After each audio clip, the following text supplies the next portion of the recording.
Well, good morning, and look who it is. Yes, it's me, Kenny Polcari, coming to you live and in color from the Fox Studios here on 48th Street in New York City. It's actually 48 and 6, just diagonally across from the world-famous, iconic Radio City Music Hall. In any event, I am on with Stuart Varney here at 9 a.m. this morning, 9 to 10 in the whole 9 o'clock hour, so make sure to pay attention. Anyway, today is Friday, October 25th. 2024, and here are the things that you need to know. Well, by now I'm sure you know that Tesla absolutely crushed it, right? Yesterday the stock was up 22%, energy and generation storage up 52%, and the story goes on and on. IBM though and Honeywell, they disappointed and they put pressure on the Dow. Eco data remains robust, bond yields rise. And so what is JJ going to do at the next Fed meeting? Because this presents a little bit of a problem. And what we have at dinner tonight, we're going to have the pumpkin risotto, butternut squash. It's a great fall dish. It's a great Thanksgiving dish. It's a great anything dish.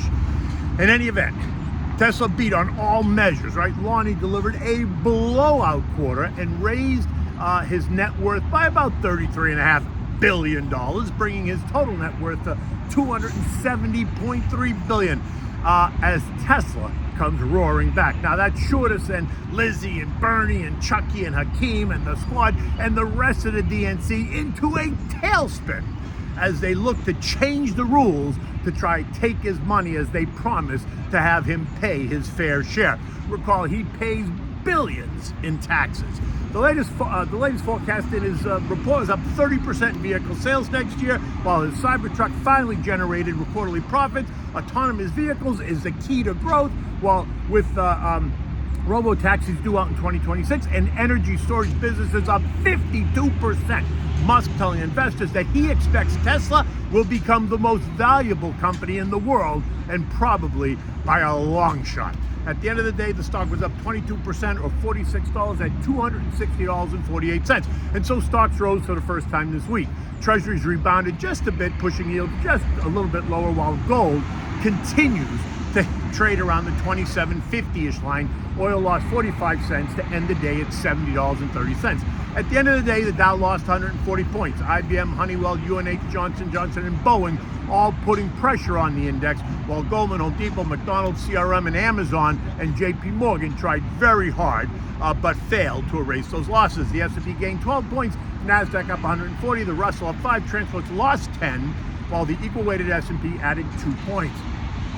We saw gains across the Mag 7 led by Tesla, while UPS, a broad economic barometer of the economy, rose by 5% after they reported better numbers and a return to sales and profit growth. IBM and Honeywell, though, disappointed and failed to inspire investor appetite, and in fact, both came under pressure, taking the Dow lower.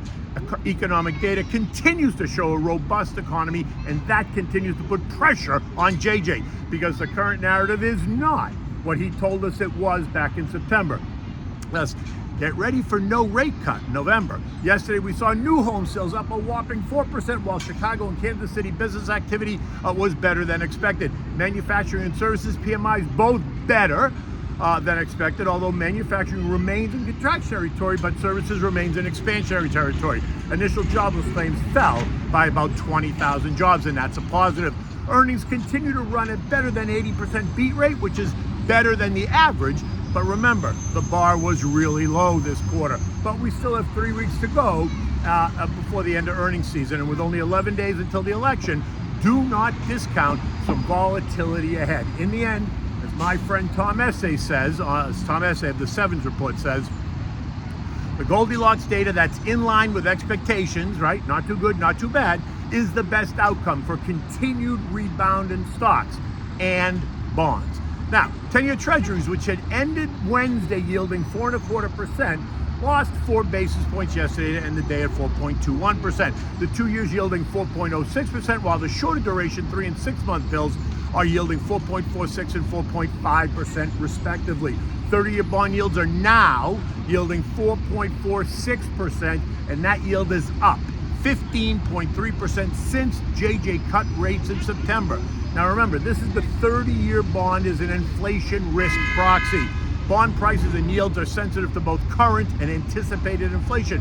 The 30-year bond includes a risk premium for future inflation expectations. So if inflation is expected to rise, investors are going to demand higher yields to compensate for the loss of purchasing power. Capiche? So let me just repeat this. The 30-year bond yields are up 15.3% since JJ promised to cut rates because inflation is or was trending lower, right? 10-year bond yields are up 16% in that same time frame. Well, boys, so what does the bond market tell us?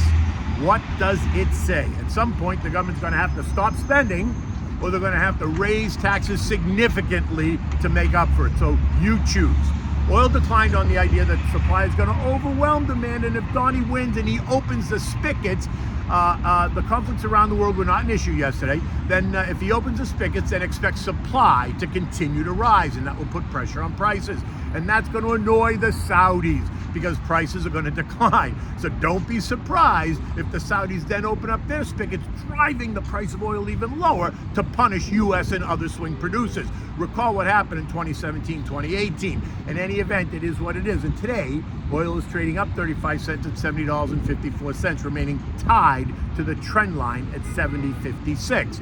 Gold is down $15 this morning at $27.33.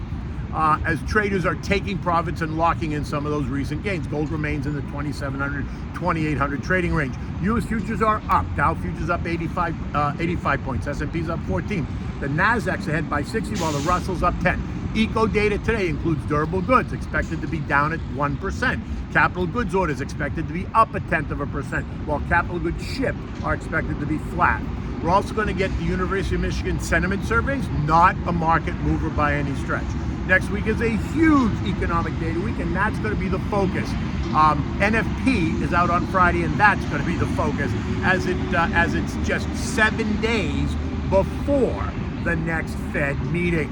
Earnings today include Aon, Colgate, Hertz, MPW, and New York Community Bank. Nothing to really write home about. For me, only Colgate is the one that speaks to the consumer and the health of the economy, because everybody touches something that Colgate-Palmolive sells. Right? Think toothpaste, toothbrushes, shampoos, deodorant, soap, laundry products, dishwashing detergents, baby products, as well as pet nutrition products. Right? Colgate's up 25% year to date. They pay a 2% dividend. Nothing sexy about it, but everything does not have to be sexy, right? You do need something that's boring that offers some stability. European markets are up slightly, between 0.1% and 0.4. The S&P closed at 5809, up 12 points. Futures are up this morning, so some of the direct result of the excitement around the earnings and what next week's numbers will say. It's a big week for tech next week and the hyperscalers. Remember, we talked about that. So expect all kinds of activity and volatility. Remember, stick to the plan. Do not make an emotional decision. Remember, I still want to see us shake the branches a bit more, but there's already talk of this big super rally into year end. Something I don't think is going to happen. Rally, yes. Super rally, not so much. Unless maybe Donnie wins. Only time's going to tell. Trendline support is down at 56.70, down about 2% from where we are today, so nothing to get nervous about. Remember, don't go changing your portfolio based on who's going to be living in the White House. Politics do not price stocks in the long term, although it can and does create short-term chaos and volatility, but it creates long-term opportunity for the long-term investor. Successful investing, remember, is a marathon. It's not a sprint. You can reach out to me, go to my blog site, click on the link, put KP in the message box. I am always happy to call you to discuss markets and portfolios. Anyway, okay, so now it's this gorgeous day here in Manhattan. It's probably about 60 degrees right now. Maybe it's 55 degrees. A little bit chilly for me, considering I'm down in Florida, but it is what it is. It's a gorgeous day. What are we having for dinner tonight? We're having the pumpkin butternut risotto. It's simple to make. You do this one in the oven. It's that time of year. You see pumpkins all around. It's fall. It's brisk. And this weekend, you need to try this really great, hearty dish. It's easy to make because you bake it. You don't have to sit there and stir it, right? And it's delicious to eat. So for this, you need the usuals. You need the chicken broth, the arboreal rice, the butternut squash, 1.5 cups of pumpkin puree, not the pie filling that you buy in the store. You need real pumpkin puree. You need a large diced yellow onion. You need chopped fresh basil, plenty of fresh grated Parmigiana cheese, olive oil, and the kicker, you need 3 tablespoons of mascarpone cheese. Now, mascarpone is a soft white cream cheese from the Lombardy region of southern Italy. It is the result of culture being added to the cream skimmed off the milk used in the production of Parmigiana. It has the consistency of a soft cream cheese and it is used in a variety of Italian dishes, including desserts. Ladyfingers is one that comes to mind. Anyway, preheat your oven to 400 degrees. In a baking dish, combine the rice, cut up the butternut squash, the pumpkin puree, the diced onion, the chicken broth, season it with a bit of salt and pepper, mix it well. Cover it tightly, put a lid on it, or either put it in with tin foil and then place it in the middle rack in the oven. Revisit it in 10-minute intervals and stir it. That's in the baking dish. Just stir it, move it around. It's going to be done when most of the broth has been absorbed and the rice is no longer hard, right? So you got to put enough broth in there where you cover the rice. Should cook for a max of 40 minutes. Maybe it's 30, somewhere in between 30 and 40 minutes. Remove it from the oven, add then the Parmigiana cheese and the mascarpone as well as the chopped basil. Mix it all up, but try not to smash the butternut squash. You want it to be a little bit chunky, right? You don't want it to be smashed. And then serve this immediately in warm bowls. It's going to be a family favorite, I'm sure, and it's certainly going to look very, very nice on your Thanksgiving table. In any event, the day is young and it has just started. Until Monday, you take good care.